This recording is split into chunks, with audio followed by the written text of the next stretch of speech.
Hey YouTube, back. I'm gonna show you how to strip your wires with, sorry, it's a little echoey in here. But, we're gonna show you how to strip wires with scissors now. And, as you can see, this is my other receiver I was talking about. In my last video, I suggest you guys go watch it because, it gives a lot of helpful tips. Because I'm gonna just go right on through. So please watch my first wire stripping video, and I'm going to show you what a bad strip looks like real quick. And that's a bad strip. As you can see, there isn't much wire to it. The camera can't even catch it, but there's a little there, and it's very, very thin. And if you have something like that, it's time to get some new strips on there. Now you see what I was talking about burning. The wire doesn't look as shiny, and it has like a black tone to it. I don't understand what happens there, but over time, if it's just in a receiver all day or for like 3 months in a receiver, it will definitely, I don't know what it does, but it just like kind of burns it, I guess. But it still sounds great. You don't have to switch it out every 3 months or something.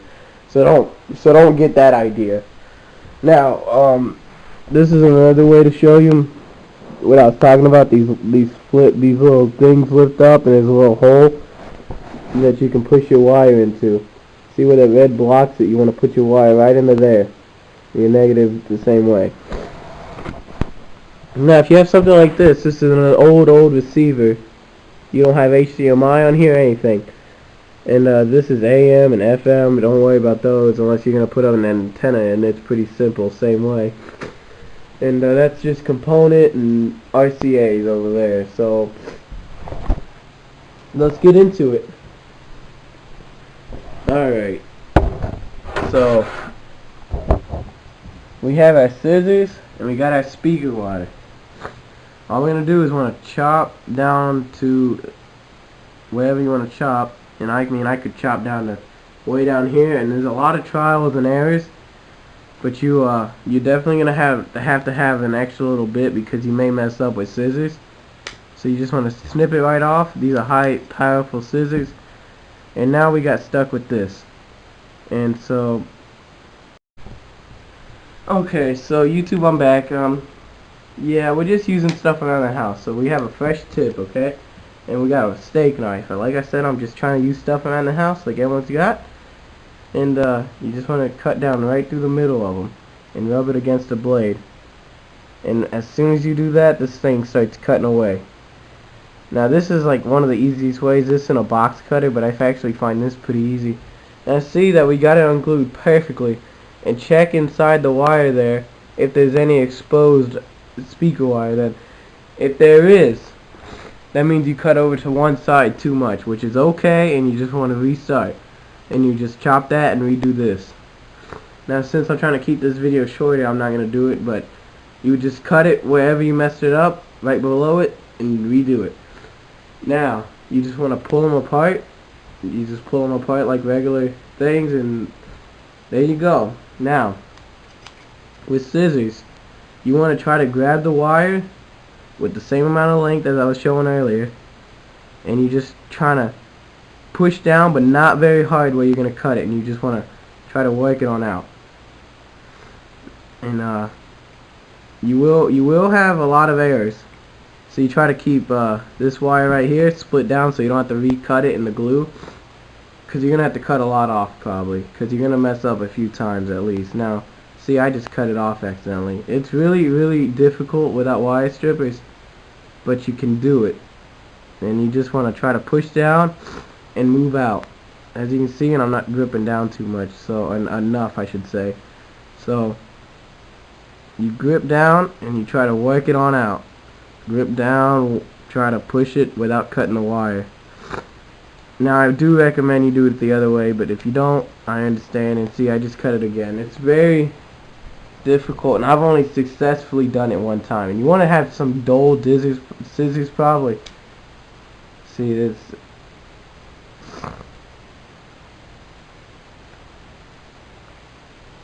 But you will be able to get it. Like I said, you're going to have a lot of trials and errors, and it's going to make the process 105 times longer. And I've also seen people use, if you don't have scissors, and I got it just said, But I did, yeah. See, I just got it, and see, I got that much extra. But I used up that much of a difference, and I have seen people use like knives. Like if you were sharpening a pencil with a knife, it's kind of like the same thing. But I haven't tried that method, but I've seen people do it, and you just do scissors again on the other side, and you probably gonna have a lot of errors. Because I mean, I even do it, so don't think you're messing up or anything. It's just the scissors try to cut something, and you're trying to pull it off without cutting all the way through, and the scissors just don't like it. Now, if you're using too much pressure and just chopping the wire every time, then you just want to try to let off the pressure a little bit.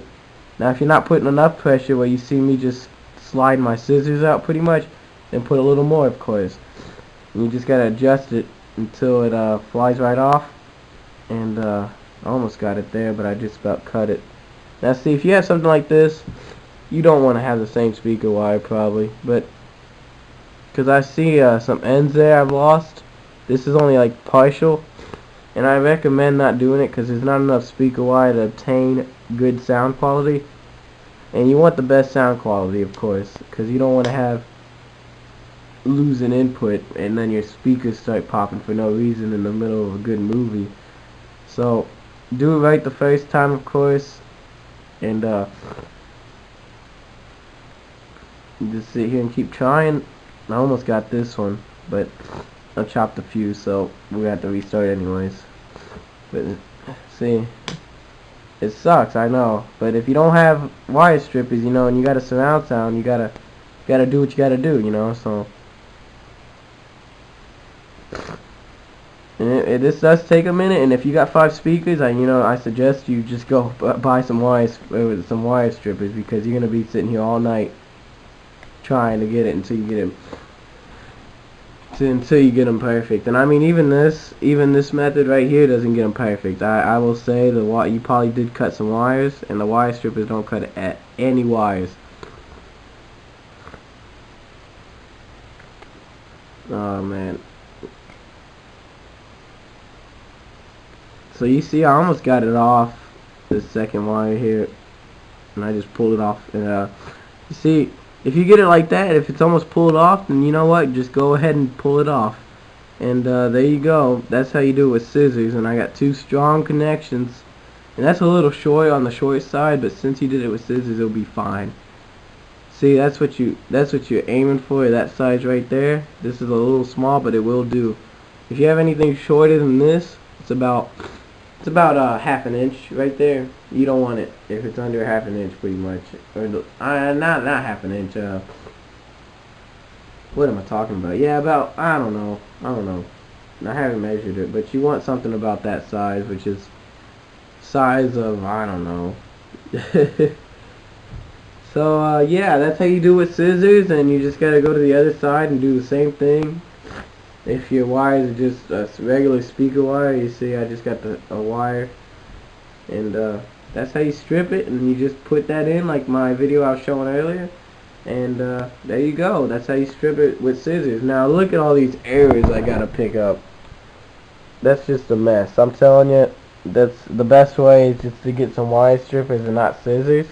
And I had a fillet knife, or not a fillet knife, but a steak knife is very good for just cutting down the middle of them like I did here, because that's very sharp and it will get through the middle of those wires that are glued. So thanks for watching. Like and subscribe, of course.